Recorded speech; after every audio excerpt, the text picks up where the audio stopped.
The teams thought they were in a good place with NASCAR, and then they weren't. Bombshell revelations from Denny Hamlin on the state of negotiations between NASCAR and the NASCAR Cup Series team as a new TV deal looms, as well as the end of the charter system. We'll talk about all of that right now. So, Denny Hamlin on his podcast, Actions Detrimental on Dirty Mo Media, had a lot of things to say about the protest, boycott, whatever word you want to use, that the NASCAR teams had last week in regards to a regularly scheduled meeting with NASCAR. They decided to make a public statement because they are not happy with the current revenue sharing negotiations, and in particular, what that means for the charter system, aka franchises in NASCAR. There are 36 of those.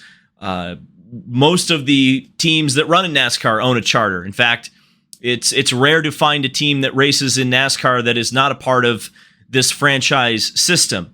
But NASCAR themselves, as we found out from Adam Stern, they don't like the charter system. They share the feelings of many fans that NASCAR should be a bit more of an open market and not such a closed door system.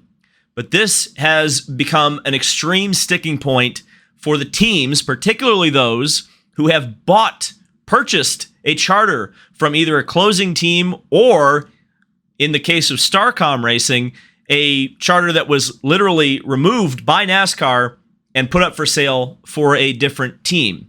Denny Hamlin, who, of course, like I mentioned, is the host of the Actions Detrimental podcast, has purchased several charters at this point. He spent, in his words, tens of millions of dollars on these charters.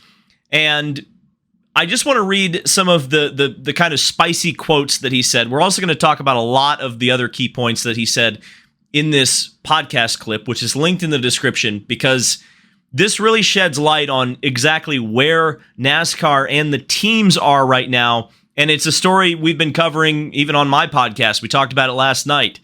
Could NASCAR head for a split? I can't imagine that there would be a split, but who knows? I don't even know if there was a deal, Denny said, about the potential revenue split with the TV deal and charters. Maybe they thought we were going to get close, and they pulled the rug out a little bit and said it's contingent on these things that aren't realistic. He went on to say, we're not getting closer. If anything, we're certainly further apart than we were just a few months ago.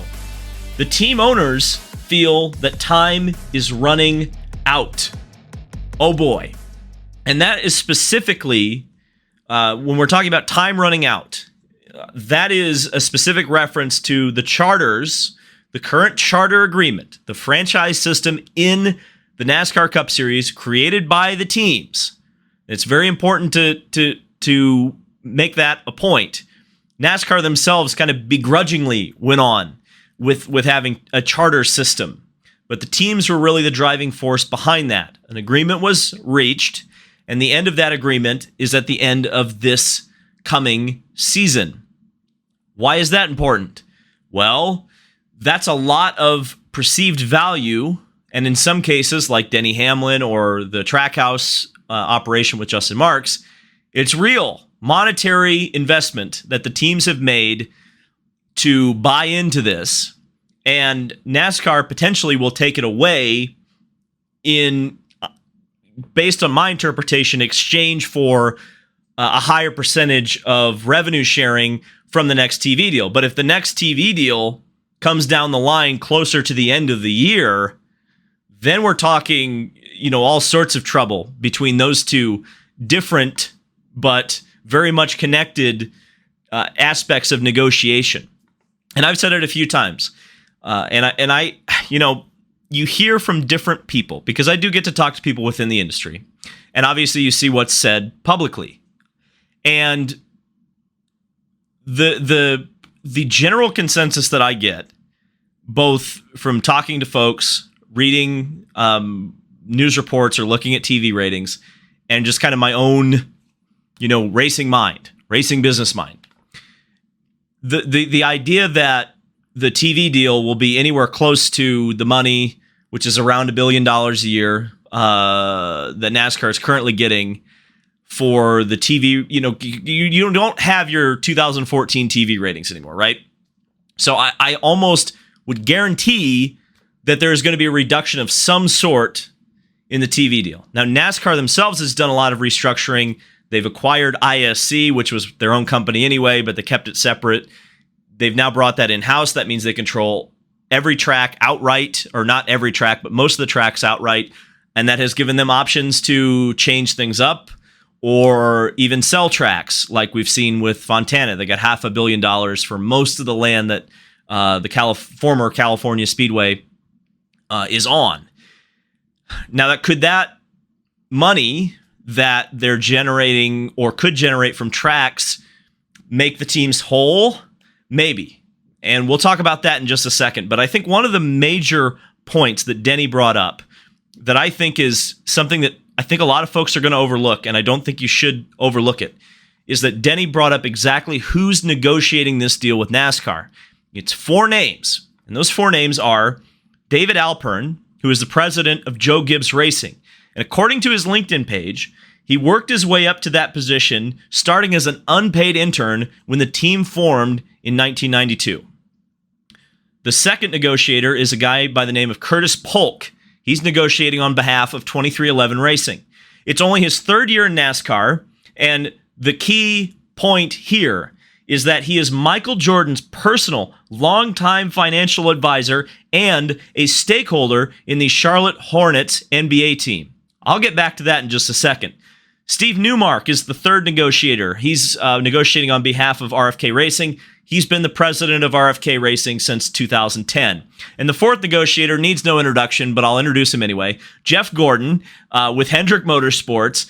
But the thing that's, I think, important about Jeff Gordon and all 4 of the names that you have just heard is that they are the future team owners of NASCAR.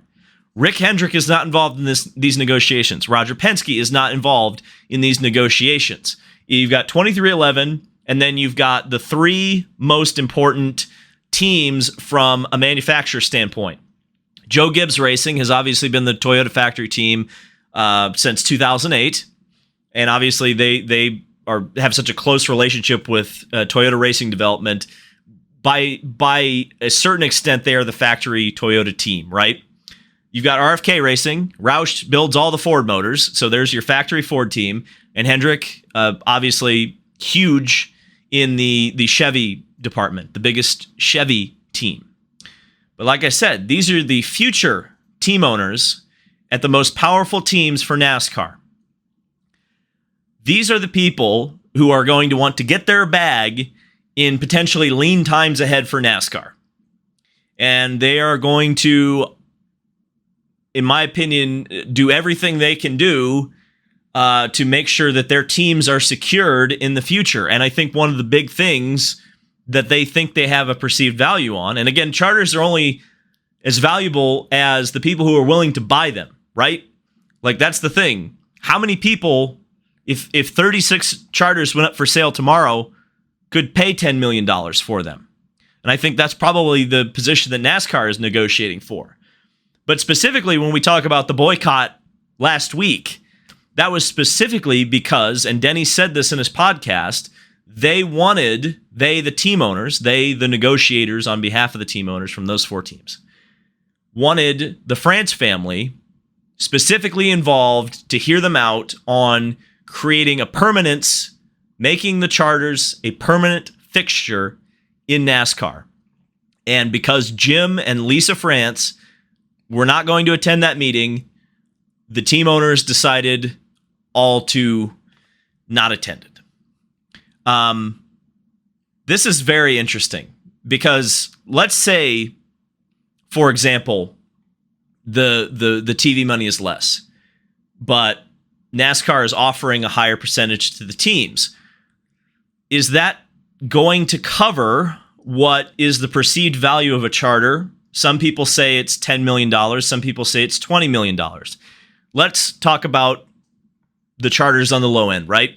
$10 million. Let's say it's $10 million and you've got 36 teams that have a charter.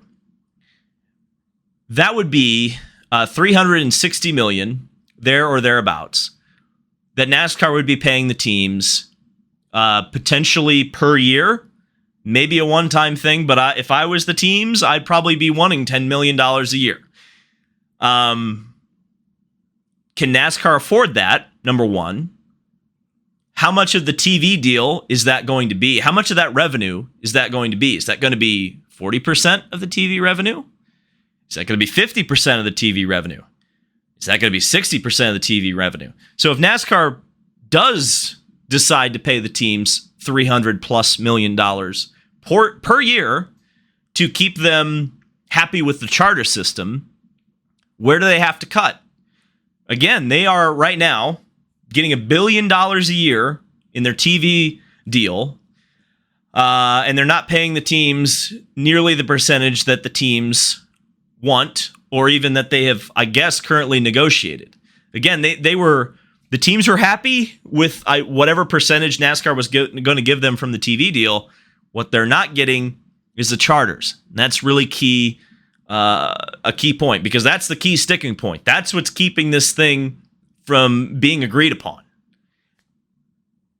There was another couple things that I thought were extreme red flags that Denny brought up. Specifically, Denny mentioned that NASCAR could just take away his charter under the current agreement. That's a red flag. And we knew it was part of the agreement.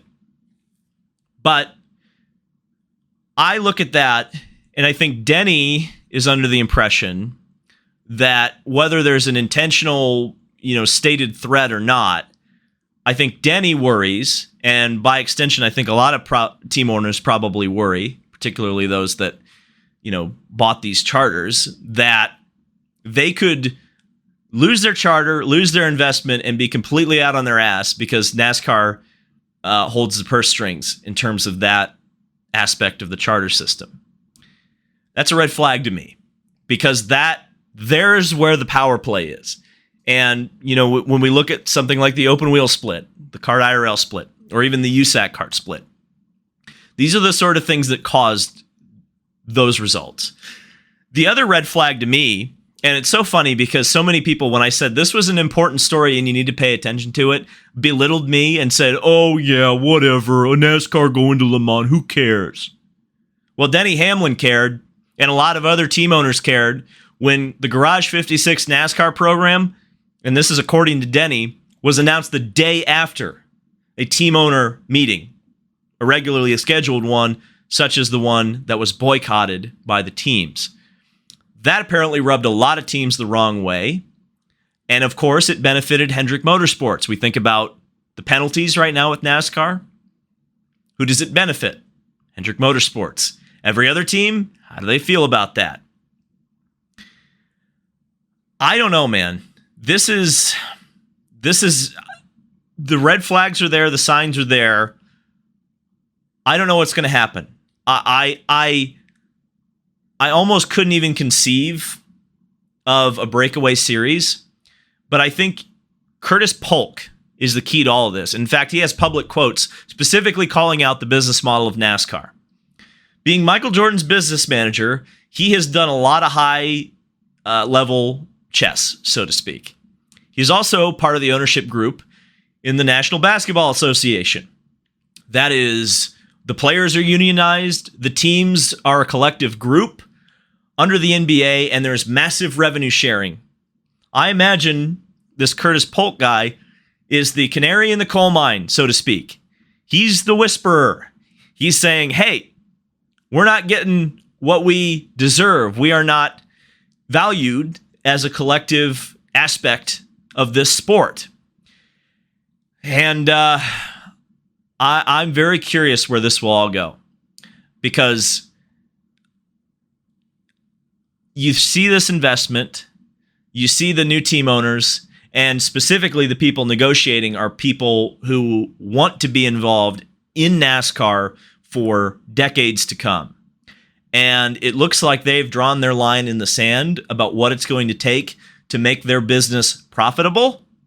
And NASCAR has done the same.